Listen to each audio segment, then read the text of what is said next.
नमस्कार, हमारे छत्तीसगढ़ देख रहे हैं आप। मैं हूं आपके साथ संदीप रंजन सरकार। खबरों का रुख कर देते हैं दुर्ग जिले के गांव जामगांव में प्रदेश की पहली छत्तीसगढ़ राज्य लघु वनोपज सहसंघ मर्यादित एवं sphere biotech private limited herbal extraction इकाई और केंद्रीय भंडारण गृह का शुभारंभ हुआ। इस ऐतिहासिक अवसर पर प्रदेश के सीएम विष्णुदेव साय मुख्य अतिथि के रूप में उपस्थित रहे। उनके साथ वन मंत्री केदार कश्यप, दुर्ग सांसद विजय बघेल, दुर्ग ग्रामीण विधायक ललित चंद्राकर, बीजेपी के वरिष्ठ नेता साधु संत और बड़ी संख्या में स्थानीय लोग भी मौजूद रहे। सीएम विष्णुदेव साय ने बताया कि ये परियोजना पूरे प्रदेश के लिए लाभकारी सिद्ध होगी। उन्होंने कहा, आज आयुर्वेद का महत्व तेजी से बढ़ रहा है और पीएम मोदी ने इसकी अहमियत को समझते हुए अलग से आयुष मंत्रालय की स्थापना की है। आयुर्वेद न सिर्फ बीमारियों का इलाज करता है बल्कि उसे जड़ से खत्म करने की क्षमता भी रखता है। उन्होंने आगे कहा कि छत्तीसगढ़ का 44% वनाच्छादित है, जहां विविध प्रकार की औषधीय पौधियां पाई जाती हैं। इसी क्षमता को पहचानते हुए इस हर्बल एक्सट्रैक्शन यूनिट की स्थापना की गई है। इससे न सिर्फ आयुर्वेदिक औषधियों का उत्पादन बढ़ेगा बल्कि करीब 2000 लोगों को स्थानीय स्तर पर रोजगार भी मिलेगा। सीएम ने इस दौरान पद्मश्री प्राप्त हेमचंद यादव मांझी का उल्लेख करते हुए कहा कि छत्तीसगढ़ की जड़ी बूटियों की पहचान राष्ट्रीय स्तर पर हो चुकी है और ये यूनिट प्रदेश के विकास में नया आयाम जोड़ेगी। ये पहल छत्तीसगढ़ को आयुर्वेद और वनोपज आधारित उद्योग के क्षेत्र में नई पहचान दिलाएगी।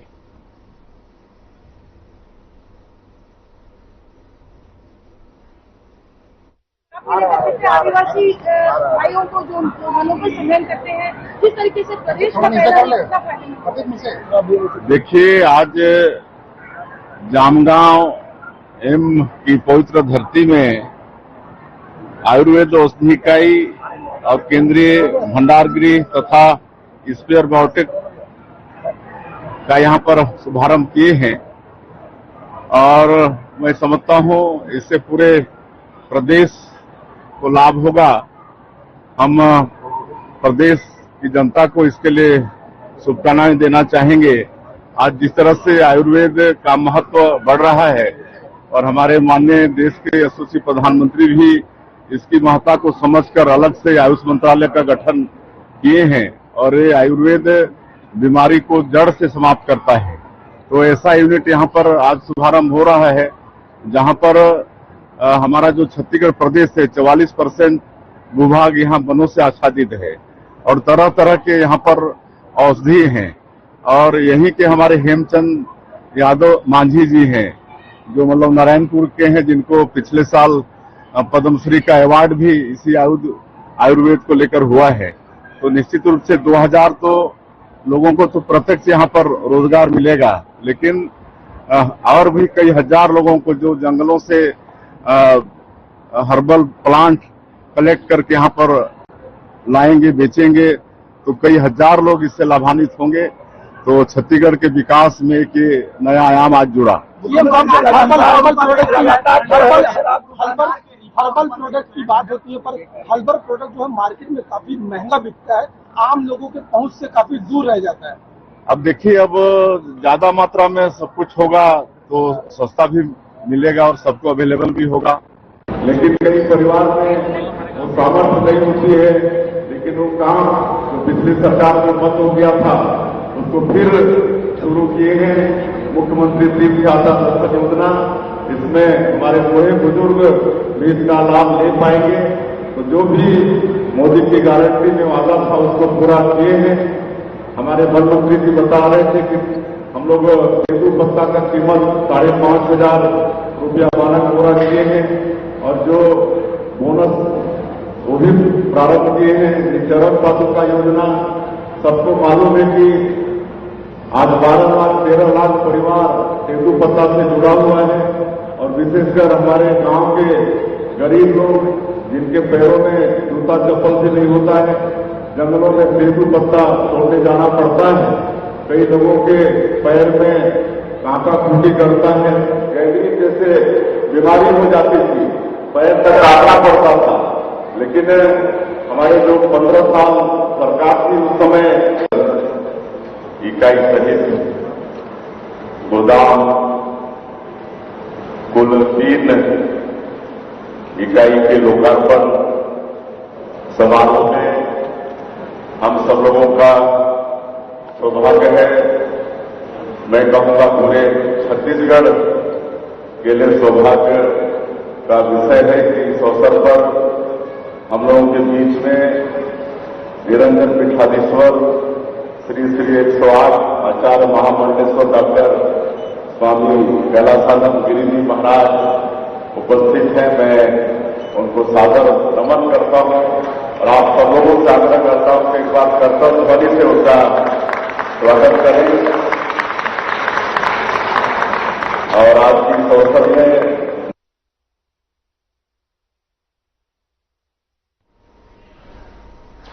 एनएमडीसी लिमिटेड में 995 पदों पर भर्ती प्रक्रिया को लेकर उपजा विवाद अब थम गया है। स्थानीय युवाओं को प्राथमिकता देने की मांग को लेकर 26 जून से चल रहा संयुक्त पंचायत दंतेवाड़ा का अनिश्चितकालीन धरना शनिवार को समाप्त हो गया। ये समाधान जिला पंचायत सदस्य सोमारू सत्तूकर्मा और समस्त सरपंच प्रतिनिधियों के हस्तक्षेप के बाद संभव हुआ है। समाज के प्रमुख जनप्रतिनिधियों ने प्रशासन और एनएमडीसी प्रबंधन के साथ बैठक कर भरोसा दिलाया कि स्थानीय युवाओं की मांगों पर गंभीरता से विचार किया जाएगा। इसके पश्चात 12 पंचायतों के सरपंच और अन्य प्रतिनिधि धरनास्थल पहुंचे और आंदोलनकारियों से संवाद कर उन्हें भरोसा दिलाया उनके हक में ठोस कदम उठाए जाएंगे। इस भरोसे को लिखित आश्वासन के आधार पर युवाओं ने आंदोलन समाप्त करने का निर्णय लिया। 4 दिन से आंदोलन चल रहा है, क्या परिणाम है? आज लगभग 4 दिन पूरा होने को है। L1 L2 की भर्ती प्रक्रिया के संबंध में स्थानीय युवाओं को लेने के लिए हम बैठे थे। समस्त समाज प्रमुख युवा साथी, समस्त वर्गों के लोग साथ यहाँ पर एक राय होकर एक मंच में आके लड़े, जिसका परिणाम आज मैनेजमेंट के द्वारा और प्रशासन की मदद में यहाँ पर आया कि L1 L2 की भर्ती प्रक्रिया इस वित्तीय वर्ष के अंदर L1 L2 तीनों जिला के सभी वर्गों के उनके लिए एक नियम कानून बनाकर इस वर्ष के अंदर ही भर्ती लेने के लिए उन्होंने जिला प्रशासन को ज्ञापन लेटर दिया। उसकी घोषणा फिर हमको दिया। इस प्रकार इन्हीं पदों के लिए जो अभी निकला, जी इन्हीं पदों के लिए जो फॉर्म भरे हैं उसी पर विचार विमर्श करके उन्हीं के बीच के ही जो एग्जाम होगा उसके लिए। और ये नहीं कि अभी तो बोले हैं, हमारा लड़ाई यहाँ तक अंत नहीं है।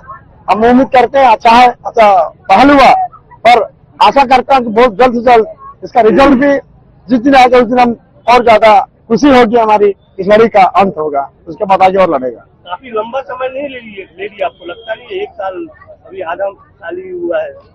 तो इसे बोलने पर कि कानून प्रक्रिया में कुछ कागजात कार्यवाही में समय लगेगा बोले, इसलिए उन्होंने सलाह मशुरा हमारे आदरणीय वकील साहब लोग भी है, कानूनी सलाहकार लोग भी है, उनके माध्यम से परिचर्चा होने पर सभी सहमत होकर इस बात पर एग्री हुए। संघर्ष जारी था, इसलिए हम एग्री हुए हैं। राजनांदगांव जिला कार्यालय में सोमवार को शहर के ग्रामीण वार्ड सिंगदई के 300 से ज्यादा लोग पहुंचे। वहां उन्होंने अतिक्रमणकर्ता के खिलाफ नारेबाजी की। वार्डवासियों ने संयुक्त कलेक्टर सरस्वती बंजारे को ज्ञापन सौंपकर अतिक्रमणकारी पर कड़ी कार्रवाई और निर्माण को ध्वस्त करने की मांग की है। प्रदर्शनकारियों का कहना था कि लगातार शिकायत के बाद भी समस्या का समाधान नहीं निकाला जा रहा तो उग्र प्रदर्शन किया जाएगा। बता दें कि इस शहर के ग्रामीण क्षेत्र वार्ड नंबर 50 सिंगदई में सरकारी जमीन पर एक शख्स ने बड़े पैमाने पर मकान निर्माण कर दिया है। उसे लेकर आज ग्रामीणों ने जिला कार्यालय का घेराव किया। लोगों का कहना था कि सरकारी जमीन पर बाउंड्री वॉल और आंगन भी बना दिया गया है, जिसके चलते आम लोगों को काफी दिक्कतों का सामना करना पड़ रहा है। अतिक्रमण की शिकायत नगर निगम प्रशासन से लेकर जिला प्रशासन तक की जा चुकी है, लेकिन न जाने कहां पर मामला अटका हुआ है। अतिक्रमण तोड़ने के लिए कई बार उस युवक को बुलाकर बैठक की गई, जिसमें उसने खुद से अतिक्रमण तोड़ने की बात कबूली, लेकिन उसके बाद भी मकान और अन्य निर्माण कार्य जस के तस हैं। ग्रामीणों का कहना था कि जिला प्रशासन द्वारा सरकारी जमीन पर कब्जा नहीं हटाया गया तो बड़ा प्रदर्शन किया जाएगा।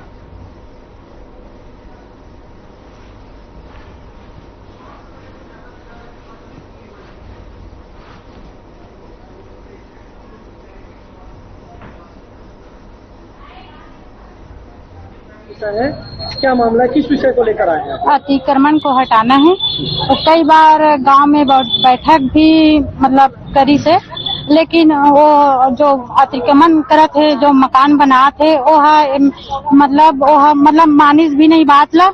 आज ओकरे कारण पूरा कलेक्टेड आए विज्ञापन देवर, और मतलब आज वो अगर नहीं हटही तो हर कोई जाके, हर पूरा बस्ती जाके उनमें मनमानी वो भी मकान मोमन भी बनाही। वो मकान बना थे सिंधई वार्ड नंबर 50 मकान बना थे, और उसको हटाना है, हाँ सरकारी जमीन में बनाते ओला हटवाना है। ओकरे कारण आज पूरा गांव आहन, और कई बार आ चुके हैं, और कई बार भी आवेदन दे चुके, फिर भी कोई काम नहीं करते। आपके नाम? सरिता साहू।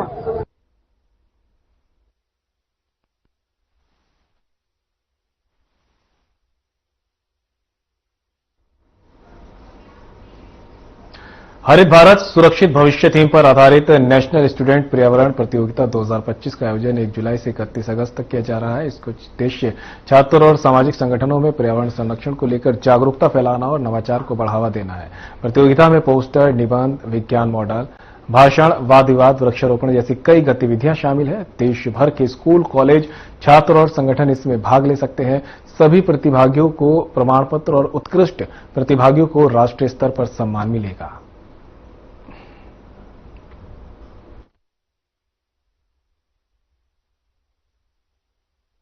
राष्ट्रीय पर्यावरण संरक्षण गतिविधि यह एक सामाजिक संगठन है जो पर्यावरण के लिए पूरे देश भर में काम कर रही है। पानी बचाओ, प्लास्टिक मुक्त भारत, पेड़ लगाओ, पेड़ का संरक्षण करो, इस विषय पर पूरे भारत भर में काम कर रही है। इसी पहल पर, इसी कड़ी में NSPC राष्ट्रीय छात्र पर्यावरण प्रतियोगिता का आयोजन किया जा रहा है, जो कि स्कूल में हर विद्यालय में कक्षा 1 से कक्षा 12वीं तक सभी महाविद्यालयों में और साथ ही साथ सभी सामाजिक संगठनों के लिए यह प्रतियोगिता आयोजित हो रहा है 1 जुलाई से 31 अगस्त तक। हम चाहते हैं कि हर तबके, क्योंकि जो बच्चे हैं, बच्चे स्तर पर अगर पर्यावरण की जागरूकता आएगी, नवयुवकों में पर्यावरण की जागरूकता आएगी, तो धीरे धीरे पूरे घर में पर्यावरण की जागरूकता आएगी। तो इसी पहल पे ये प्रतियोगिता का आयोजन हो रहा है। हमारा आह्वान है, निवेदन है कि सभी इसमें बढ़ चढ़कर हिस्सा ले और पर्यावरण को बचाने के लिए अपना अपना योगदान दे। राष्ट्रीय छात्र पर्यावरण प्रतियोगिता ये चलने वाला है। मैं सबसे अपील करता हूं कि हमारे छात्र, नवयुवक, सभी भाई बहन इसमें भाग लें और पर्यावरण के प्रति जो जागरूकता है उसको प्रदर्शित करें, नीचे तक पहुंचाएं। आज देश की यही आवश्यकता है। दुर्ग के ज्येष्ठ नागरिक संघ के भवन आशीर्वाद हॉल में डॉक्टर विजय कुमार गुप्ता के 6वें काव्य संग्रह का लोकार्पण कार्यक्रम 29 जून को संपन्न हुआ। कार्यक्रम के मुख्य अतिथि के रूप में दुर्ग नगर निगम महापौर अलका बागमार ने काव्य संग्रह में पूरा मूल्यवान समय समर्पित किया। अध्यक्षता कर रहे गिरीश पंकज, विशेष अतिथि सुधीर शर्मा, विशेष अतिथि चिरंजीव जैन, छंद कथा समय यथा संग्रह के समीक्षक शिवनाथ शुक्ल और कवि डॉक्टर विजय गुप्ता द्वारा सरस्वती पूजन वंदन से कार्यक्रम प्रारंभ हुआ। सभी अतिथियों को शॉल, श्रीफल और स्मृति चिन्ह द्वारा सम्मानित किया गया। प्रकाशक के द्वारा डॉक्टर विजय गुप्ता को अभिनंदन पत्र, श्रीफल और शॉल द्वारा सम्मानित किया गया। सुधीर शर्मा ने आमंत्रितों का आभार प्रकट किया। छत्तीसगढ़ के महान हास्य व्यंग्य कवि दिवंगत सुरेंद्र दुबे के लिए 2 मिनट के मौन द्वारा श्रद्धांजलि दी गई। सभा समाप्ति के पश्चात सभी आमंत्रितों को छंद कथा समय यथा काव्य संग्रह भेंट किया गया। शहर के बहुत से गणमान्य बुद्धिजीवी नागरिकों के मध्य कार्यक्रम भव्य और रोचक स्वरूप में संपन्न हुआ।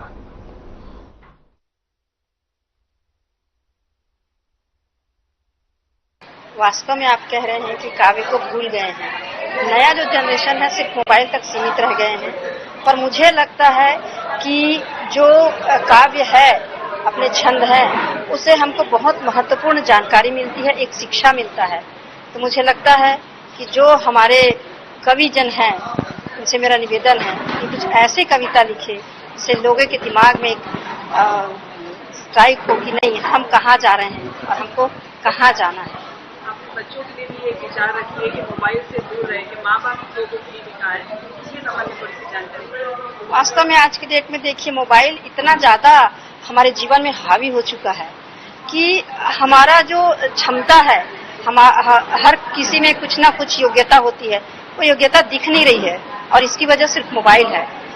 हम माँ बाप को सोचना पड़ेगा कि मोबाइल हम बच्चों को कितना दें और कितना नहीं दें, क्योंकि इससे ना बच्चे को संस्कार दे पा रहे हैं हम और ना उसकी योग्यता के हिसाब से उसका जो आने वाला भविष्य है उसको नहीं संवार पा रहे हैं। तो मुझे लगता है कि मोबाइल से दूर रहना बेहतर है। मोबाइल एक अच्छी चीज है, पर अच्छा उपयोग करें तो अच्छा है और बुरा उपयोग करें तो बहुत बुरा है। पुस्तकों पर ज्यादा ध्यान देना चाहिए। आज के समय में बच्चे दूर हो गए किताबों से। जी, किताबों से दूर हो गए हैं। इसलिए दूर हो गए हैं कि मोबाइल में एक ऐसा ऐप भी है जिससे हमको अपनी किताबी ज्ञान का भी नॉलेज उसमें मिलता है। लेकिन क्या होता है कि जब हम माँ बाप बच्चे पर ध्यान नहीं देते तो मोबाइल को किस तरह से इस्तेमाल कर रहा है बच्चा। पुस्तक का विमोचन हुआ है आज, चंद कथा समय था, क्या है ये, किस विषय पे है और कितना समय लगा आपको? छंद कथा समय यथा, इसके लिए विषय इस दुनिया में वर्तमान दौर में खोजने ही नहीं पड़ते।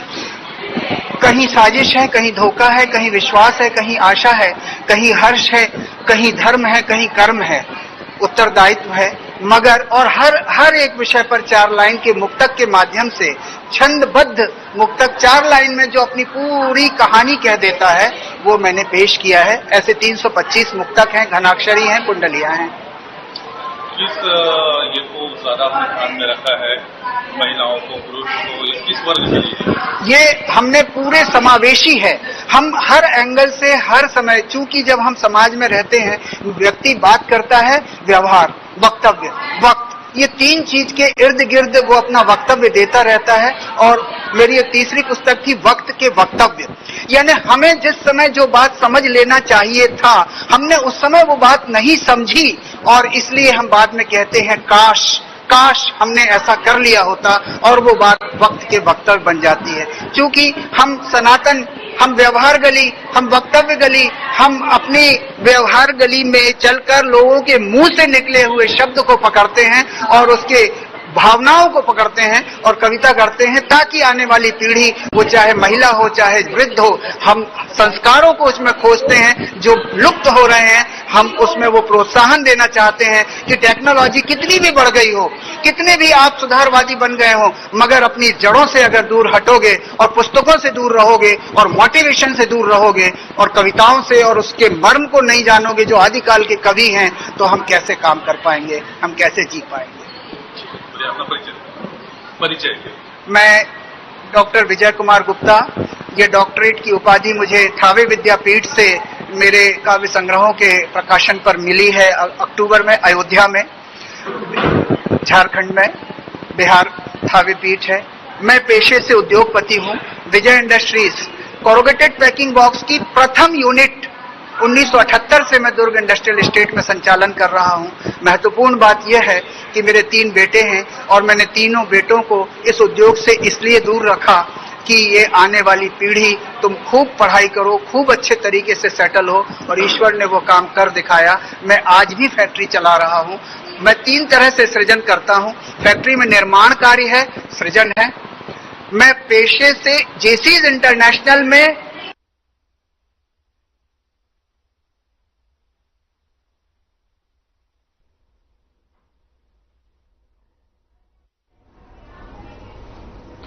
खबर राजनांदगांव से है, जहां कुछ महीने पहले स्वास्थ्य मंत्री श्याम बिहारी जायसवाल के द्वारा बसंतपुर स्थित जिला अस्पताल का निरीक्षण किया गया था, जिसमें डॉक्टर ने कहा कि इस अस्पताल में पानी भर जाता है, कई मशीन बंद पड़ी है और कई अन्य इक्विपमेंट भी चाहिए। इस पर गंभीरता दिखाते हुए मंत्री ने तत्काल बैठक ली, जिसमें विशेष रूप से जिला collector, SDM, doctor, senior nurse और कई अधिकारी उपस्थित रहे। इस पर गंभीरता दिखाते हुए अस्पताल के कार्यों के लिए मंत्री के द्वारा 3 करोड़ की घोषणा की गई, जिससे अस्पताल का कार्य किया जा रहा है और अस्पताल को ऊंचा किया जा रहा है ताकि बरसात का पानी वार्ड में अंदर न आ सके। जिला कलेक्टर ने कहा कि आने वाले दिनों में अस्पताल पूरी तरह ठीक हो जाएगा।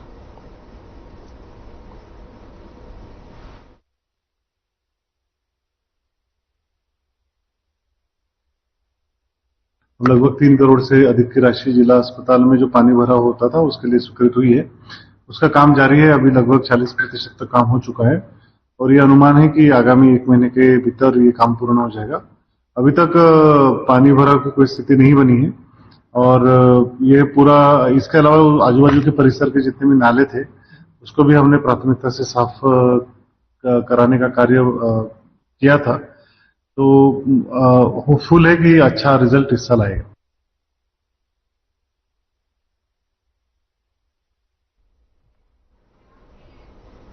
श्रमिक छत्तीसगढ़ मुक्ति मोर्चा के नेतृत्व में शांतिपूर्वक हो रहे आंदोलन पर 1 जुलाई 1992 को पुलिस द्वारा गोली चलाई गई, जिसमें 17 मजदूर शहीद हुए। उनके शहीदी दिवस के अवसर पर 1 जुलाई को पावर हाउस में कार्यक्रम आयोजित होना है, जहां दोपहर 12 बजे से शहीद परिवारों के साथ गोलीकांड घटनास्थल पर एकत्र शहीदों की छायाचित्रों पर हिमालय अर्पण के पश्चात पावर हाउस से रैली निकाली जाएगी, जो कि एसीसी चौक पहुंचकर शंकर गुहा नियोगी की प्रतिमा पर श्रद्धांजलि अर्पित कर सभा करेंगे।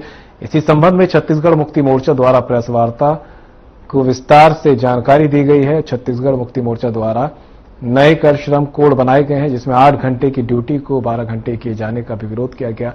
इसी संबंध में 9 जुलाई को होने वाली देशभक्ति हड़ताल के संबंध में भी जानकारी दी गई।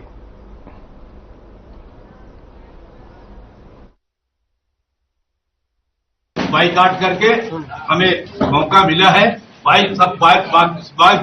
बाकी सबको बाइकाट करो और अपनी बात को रखती है सरकार। ये ट्रिपल इंजन की सरकार जिस तरह प्रदेश की जनता के साथ, प्रदेश की सिर्फ जनता नहीं है, धरती के साथ, प्रदेश की जो धरती है, जो जंगल है, जमीन है, वायुमंडल क्या होगा, क्या परिस्थिति होगी। जो यहाँ तो कहते हैं कि कोई भी जगह में बड़ा बड़ा वो आकार का जंगल करता है, उसके कहाँ कोई जंगल, कोई पूछ नहीं रहा है, कोई हिम्मत नहीं कर पा रहा। लेकिन छत्तीसगढ़ मुक्ति मोर्चा, उनके संबंधी साथी बहुत सारे जो छोटे छोटे संगठन मोर्चा के साथ है और मिल करके इस मने दमन के खिलाफ जो हमेशा प्रयास करता है, मजदूरों के पक्ष में, गरीबों के पक्ष में, कारखाना में जो गड़बड़ जैसे बताया ना हमारे साथ स्थिति में गड़बड़ हो रहा है। पटना सरकार द्वारा पुलिस द्वारा गोली चालन कराया गया, जिसमें हमारे 17 मजदूर शहीद हुए थे। उनका शहीद दिवस हर साल की तरह इस साल भी 1 जुलाई 2025 को छत्तीसगढ़ मुक्ति मोर्चा समन्वय समिति के नेतृत्व में आयोजित है। छावनी चौक में सुबह 10 बजे से लोग एकत्रित होंगे और करीब दोपहर 12 बजे उस रोज गोलीकांड घटना स्थल Bhilai power house railway station गोलीकांड घटना स्थल पर शहीदों के छायाचित्रों पर जो माल्यार्पण करके श्रद्धांजलि अर्पित करेंगे और उसके बाद करीब 1 बजे भिलाई पावर हाउस से रैली प्रारंभ होगी, जो छावनी चौक और फिर शहीद शंकर गुहा नियोगी चौक वहां पहुंचकर श्रद्धांजलि सभा होगी। उस सभा के पूर्व शहीद शंकर गुहा नियोगी के प्रतिमा पर माल्यार्पण भी करेंगे। उस सभा को छत्तीसगढ़ मुक्ति मोर्चा के अलावा अनेक जन संगठनों के प्रतिनिधि संबोधित करेंगे। इस अवसर पर हमारा ये कहना है कि श्रमिकों के लिए 44 श्रम कानून बने हुए थे, उन कानूनों को केंद्र सरकार द्वारा 44 कानूनों को खत्म करके मात्र 4 कोड रखा गया। 8 घंटे ड्यूटी का कानून था, उसे 12 घंटे किया गया।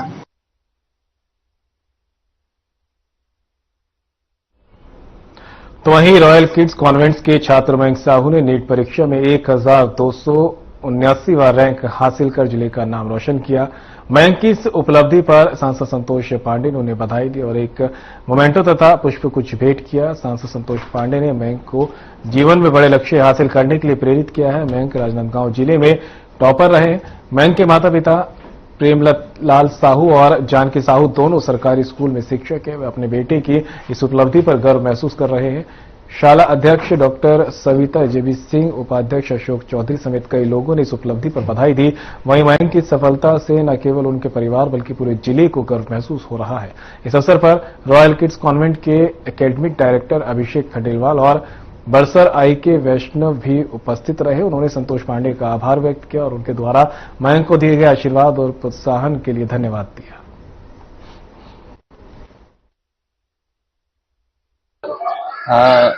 अच्छा तो महसूस कर ही रहा हूँ। बाकी ये जितना भी आप जो भी फील्ड में जा रहे हैं, जैसे मैंने नीट में किया, तो वो सिर्फ मेहनत का फल है कि आप मेहनत करिए, रोज रोज मेहनत करिए, और आपके टीचर्स के भी उसमें बहुत बड़ा हाथ होता है। मैं भी आरकेसी फैमिली को धन्यवाद करना चाहता हूँ, जिन्होंने मुझे बेसिक्स मेरा क्लियर रखा था।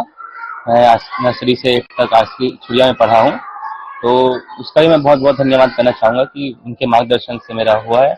और मैंने भी मेहनत तो मेन होती है कि आप कितने मेहनत करते हैं, बाकी तो आपका एनवायरनमेंट है जो आपको हेल्प ही करता है। सबसे पहले तो मैं टीचर्स को धन्यवाद देना चाहूंगा, बच्चे के एफर्ट्स को धन्यवाद देना चाहूंगा। और फिलहाल बुलेटिन में साथ इतना ही, दीजिए इजाजत, नमस्कार।